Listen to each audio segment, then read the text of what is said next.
রাতের অন্ধকারে পুড়ে ছাই হলো বন বাংলো। ঘটনায় ব্যাপক চাঞ্চল্য জলদাপাড়ায়। পুড়ে ছাই হয়ে গেল ডুয়ার্সের ঐতিহ্যবাহী হলং বন বাংলো। মঙ্গলবার রাত 9:30 নাগাদ বাংলোটিতে আগুন ধরে যায়। পুরো ভস্মীভূত হয়ে গিয়েছে বাংলোটি। দমকলে 2টি ইঞ্জিন ঘটনাস্থলে গিয়ে আগুন নিয়ন্ত্রণে আনার চেষ্টা চালায়, কিন্তু তাতে কোনো কাজ হয়নি। বাংলোটি শেষ পর্যন্ত পুরোটাই ছাই হয়ে যায়। প্রাথমিকভাবে মনে করা হচ্ছে এসি মেশিন থেকে শর্ট সার্কিট হয়ে আগুন লাগে। তবে 15 জন থেকে জঙ্গল বন্ধ হয়ে যাওয়ায় বাংলোটিতে এই সময় কোনো পর্যটক ছিলেন না।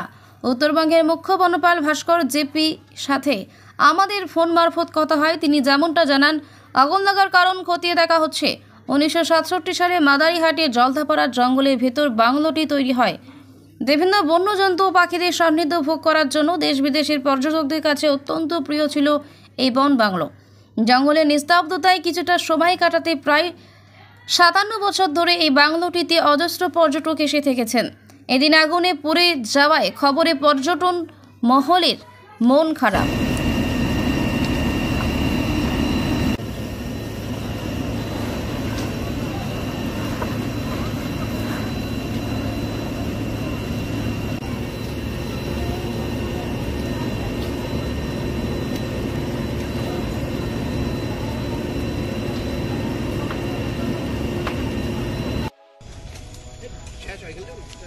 Mm.